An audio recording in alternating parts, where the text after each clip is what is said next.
Good evening and welcome to the Eye of the Science Museum of Western Virginia, and to Roanoque Baroque.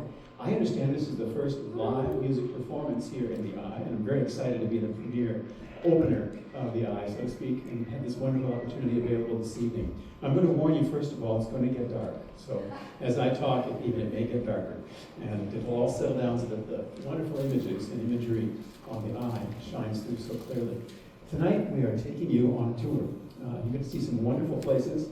You don't even need Viking cruises to do this. We're doing it for you. And we are going to begin with music of the second youngest son of Johann Sebastian Bach. He had 20 children altogether. 10 survived to adulthood, 5 girls and 5 boys. Of the 5 boys, 4 were significant composers, and the 5th turned out to be a painter, so that happens. But we're going to explore the music of 3 of those 4 main composers. The first, this is Johann Christian Friederich Bach, and all of these little Bachs are known by the cities where they landed. So that our first Bach tonight is called the Bückeburg Bach, because I just love to say that, there's so many wonderful green tones to it. Because he worked in the palace of Bückeburg his entire career. And we're taking you to the Bückeburg Palace this evening.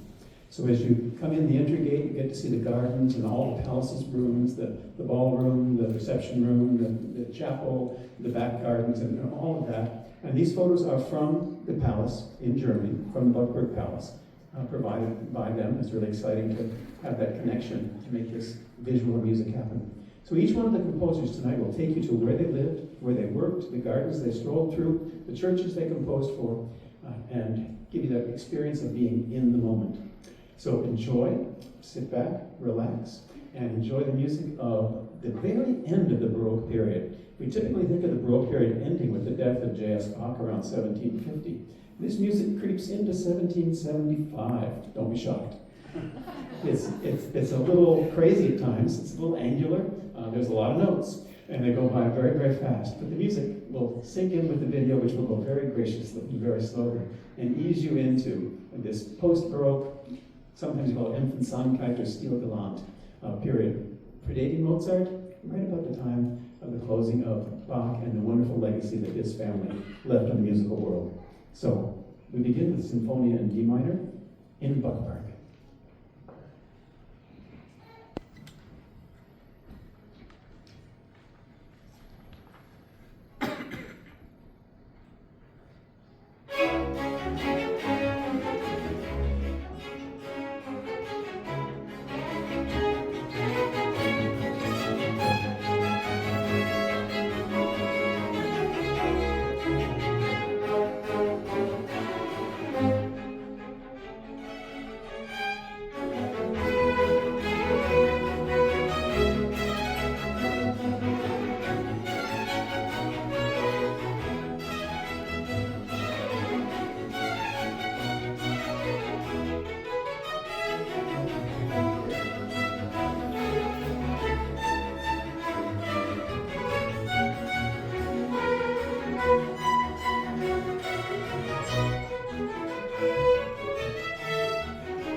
takes us across the English Channel to the London Bach. And the London Bach is the youngest of Bach's 20 children. He grew up in Leipzig around Bach's musical family, writing music in that city, and found his way to Italy, where he studied with Padre Martini and some of the very famous Italian composers of the day. And shortly after the death of George Frederich Handel, he moved to London, took over the King's and Queen's Theatre in the direction of opera, and Queen Catherine took him under her wing and made him her musical protege, providing for him throughout his life and even for his widow upon his death. He wrote music for opera, for church music, for concert settings, and we're going to feature one of his wonderful pieces for winds. That is a bassoon concerto. Given our bassoonist shows up, now's the time to come out. Go and talk to him. And this demonstrates a wonderful, elegant style of music, and you get to hear the repartee, the back and forth between the soloist and the orchestra, as the orchestra sets the theme, and the bassoonist picks up the theme, tosses it back and forth. Sometimes we accompany, sometimes the soloist plays all alone by himself. A wonderful dialogue goes on back and forth between orchestra and musicians. For this, we're going to visit Georgian, England. Some of the streets that would have been present at the time, some of the buildings, especially St. Paul's Cathedral, the great Christopher Wren architectural monument there, and see a bit of the statuary and the interior of the cathedral, some of the homes. We would have taken you to some of the theaters for which this Bach wrote, but they've all burned down, so we can't see them. But we can see some of the milieu and some of the time and place where he would have composed in London as the London Bach.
Thank you, Kevin. How beautifully played.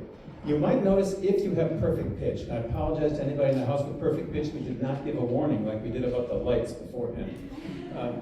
If you saw that was in D minor or in E minor or C major and you felt oddly uncomfortable, that's because we're playing our very first concert here in Roanoke at original Baroque pitch, which means everything is just about a half step low.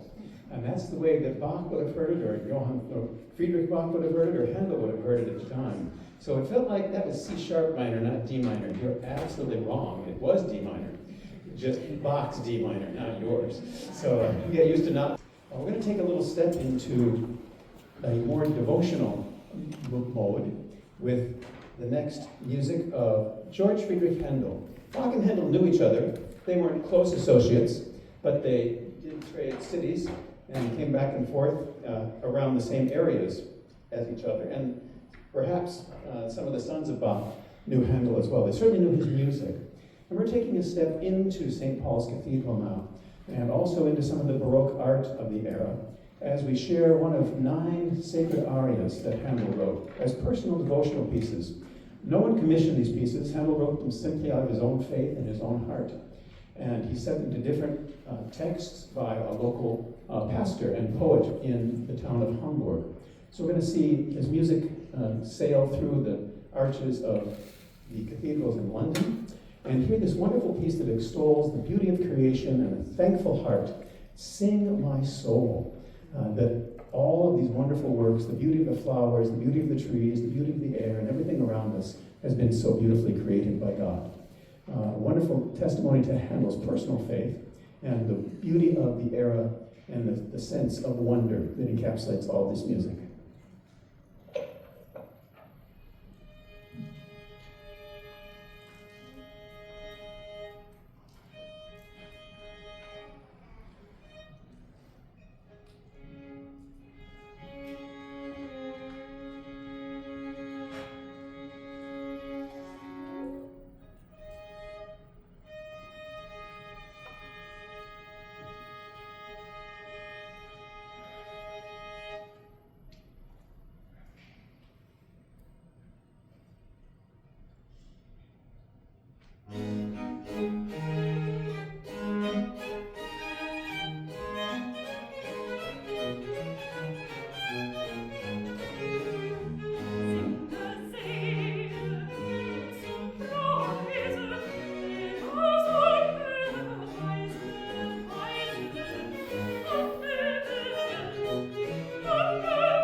returns to the stage, we'll turn to the final selection on our program this evening, which is by perhaps the most famous of Bach's sons, Carl Philipp Emanuel Bach.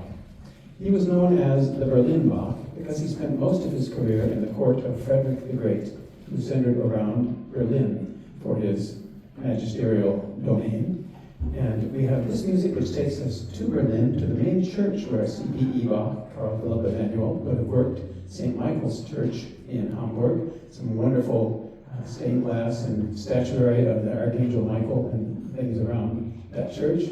And also to the Palace of Sanssouci, which Frederick the Great had built to challenge Versailles, because after all, you couldn't be second to the King of France. Also like to thank, in the whole process of this wonderful collaboration, the invitation from the Science Museum of Southwest Virginia and from the Eye for having us here and being such great collaborative partners in making this program happen. Katie is back there in the booth, and Fat, the creative designer for the museum, and Sean, who's doing a lot of the technical work. I think a round of applause for our creative team. Thank you very much.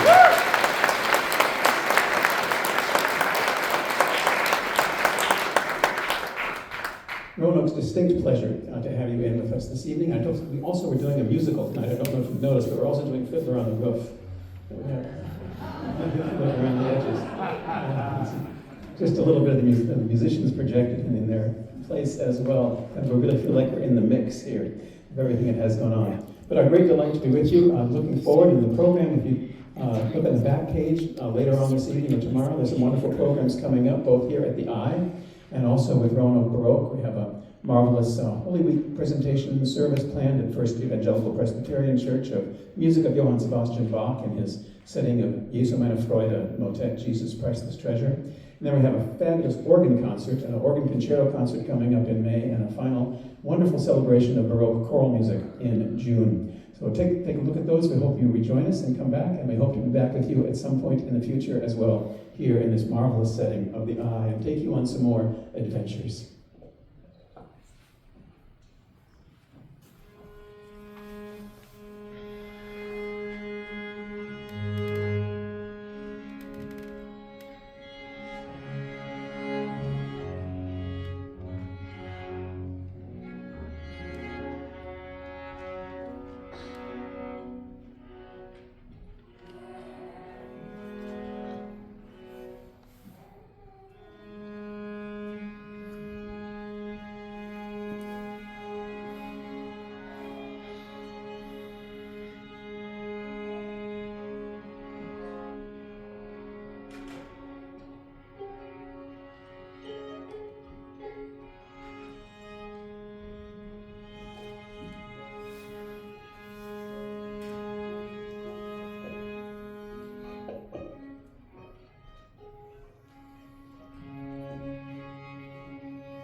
If this is your first outing with Roanoke Baroque, perhaps a word of explanation would be helpful. We take a little extra time to tune rather than normal symphony orchestra.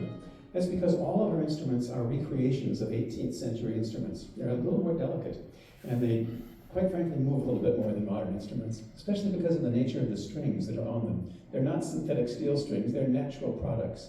We might defer to say what they are just now, but they have a little more life in them, one might say. So we take a little extra time to make sure that they settle and the music is beautifully in tune and pleasant for you.